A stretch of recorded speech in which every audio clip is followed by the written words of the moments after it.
If you're over 50, here's something you need to hear. Your blood sugar could be rising even if you don't eat sweets. You might eat a normal lunch, rice, potatoes, bread, and think, that's healthy.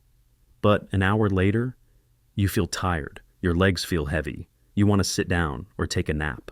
That's not just aging, that's a blood sugar spike. And over time, those spikes quietly damage your nerves, weaken your muscles, and drain your energy. But here's the good news.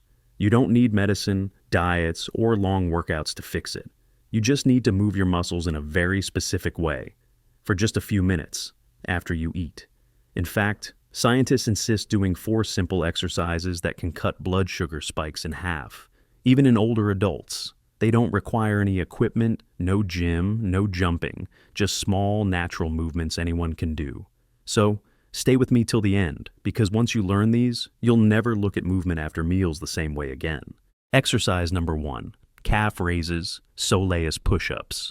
When most people think about controlling blood sugar, they think about avoiding sweets or eating more vegetables.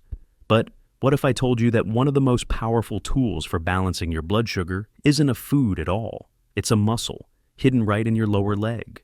It's called the soleus, a deep muscle behind your calf. And scientists recently discovered that activating this muscle, even for a few minutes, can lower blood sugar levels faster than almost any diet change. Here's how it works.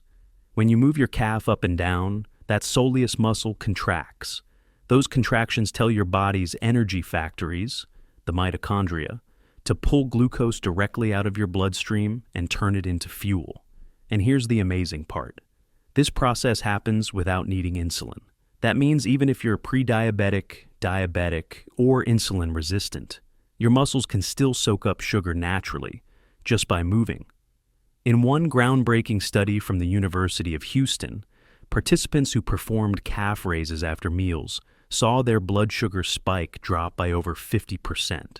Their insulin levels also dropped by 60%, meaning their bodies needed less effort to stabilize sugar. All this from the smallest muscle movement.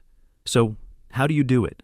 Sit comfortably in a chair with both feet flat on the ground. Lift your heels slowly, keeping your toes touching the floor. Then, lower your heels back down. That's one.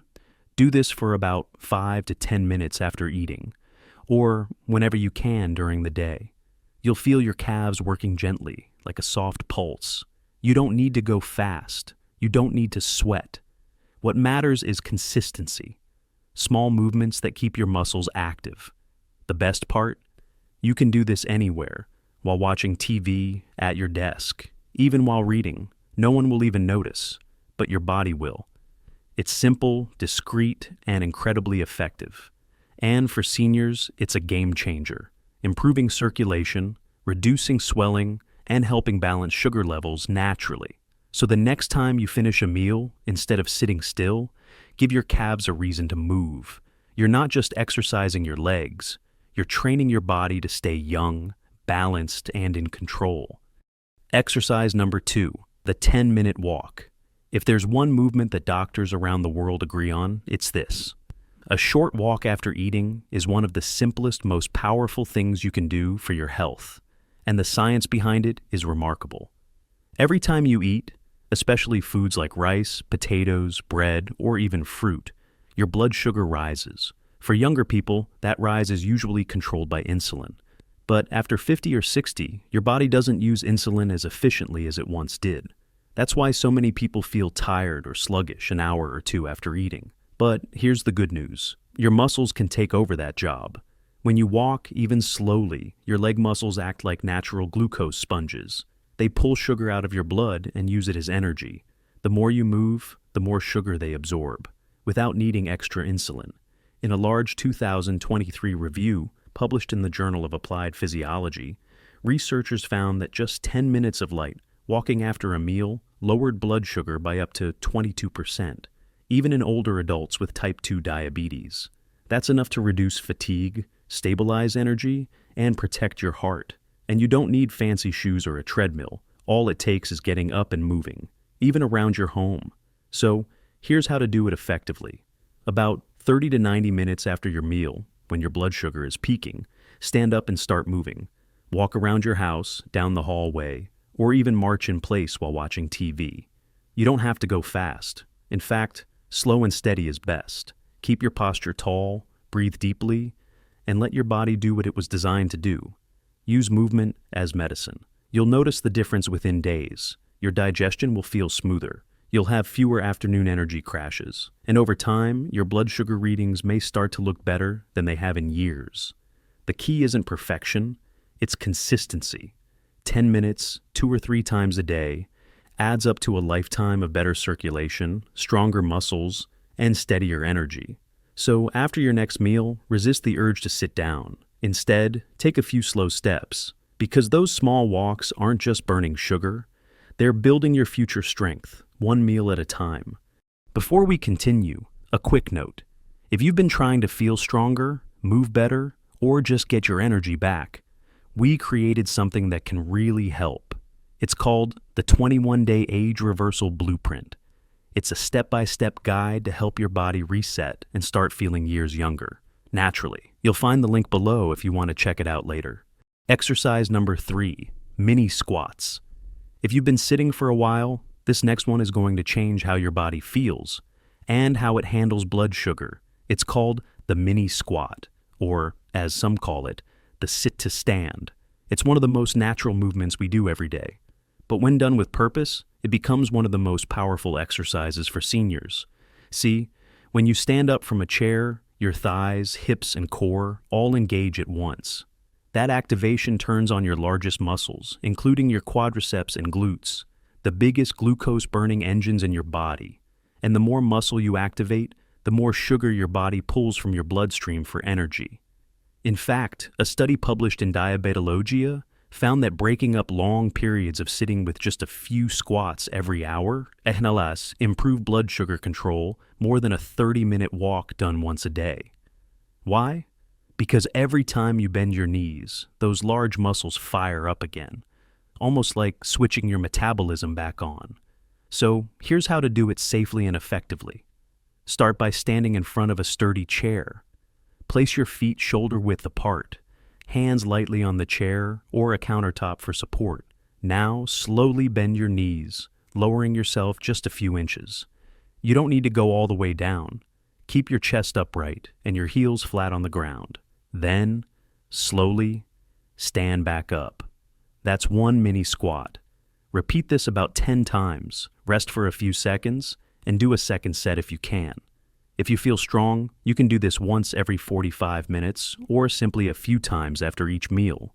The goal isn't exhaustion, it's activation. Even a few mini squats can wake up your metabolism, strengthen your legs, and improve your balance. Over time, you'll notice the difference. Standing up feels easier, your knees feel stronger, and that heaviness after meals begins to fade. It's not about pushing yourself harder, it's about reminding your body to move and giving your biggest muscles a reason to work for you again. So next time you finish your meal or feel tired from sitting too long, try a few slow chair stands or mini squats. You're not just improving your legs, you're reawakening your entire system. One small move at a time. Exercise number 4, the house chore power move. If you're picturing a gym move, think again.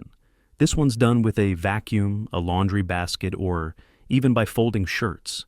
And it's one of the most realistic, sustainable ways to beat blood sugar spikes after meals. Why this matters? After you eat, glucose from your food floods your bloodstream. Your muscles can absorb that sugar directly when they're working. And they don't always need insulin to do it. That's the key. A simple bout of movement that gets your heart gently up for 10 to 20 minutes forces working muscles to pull glucose out of circulations and use it as fuel. The result: smaller glucose spikes, fewer energy crashes, and less insulin demand on your body. How to do it? Practical, discreet, and effective. Timing. Aim to start within 30 to 90 minutes after a meal. That's when post-meal glucose tends to peak. Choose an activity: light vacuuming, sweeping, folding laundry, tidying the kitchen, or a brisk kitchen walk while you put dishes away. Intensity. Keep it moderate. You should be able to talk but feel slightly warm. The goal isn't heavy cardio, It's consistent, sustained muscle activity for 10 to 20 minutes. Structure. If you're short on time, do 2 10-minute sessions, one after lunch, one after dinner. Or alternate 5 minutes of vacuuming with 5 minutes of brisk walking around the house. Why it works physiologically. Muscle glucose uptake increases during contractions. Even light housework activates large muscle groups, quads, glutes, calves, core. It increases blood flow, helping insulin, when present, and muscles clear glucose more efficiently. It reduces the amplitude of glucose spikes without causing large insulin surges, protecting long-term metabolic health. It's a low-barrier habit. Because chores are familiar and necessary, they're easier to turn into a consistent routine than workouts. Pro tips to maximize benefit. Pair with foot, ankle activation. First, 5 calf raises before you start will prime the second heart. Add small bursts. Every 5 minutes, pick up the pace for 30 to 60 seconds. Faster vacuuming, marching in place. Those short spikes of effort multiply the glucose-lowering effect. Track what works. Try vacuuming after a carb-heavy meal for a week, and note energy and sleep quality. Who should be cautious? If you have balance issues, recent surgery, or severe arthritis, modify by sitting for active chores, folding, seated leg, lifts, and consult your doctor first. Bottom line, housework is not a cleanup task. It's a tiny, powerful medicine. 10 to 20 minutes of purposeful movement doing everyday chores can blunt glucose spikes, steady your energy, and build a habit you'll actually keep. So, there you have it. 3 simple movements that can transform how your body handles sugar and energy after 50. Calf raises to awaken your body's hidden sugar sponge, gentle walks to keep your blood flowing and your energy steady, and mini squats to reignite your biggest muscles and metabolism. None of these require a gym, fancy equipment, or even breaking a sweat. What they do require is consistency. A few minutes after each meal, a little movement here and there, and a commitment to staying active, not still. Because it's not about doing more, it's about doing what matters most for your body right now. The truth is, small daily actions like these protect your heart, your balance, and your independence. And they remind your body, and your mind, that strength doesn't fade with age. It adapts. If you found this video helpful, subscribe for more science-based wellness tips designed just for adults over 50. And before you go, click the video on your screen right now. 6 movements Japanese elders do to relieve joint pain naturally. It's the perfect next step to rebuild strength and flexibility from the ground up. Stay steady, stay strong, and I'll see you in the next one.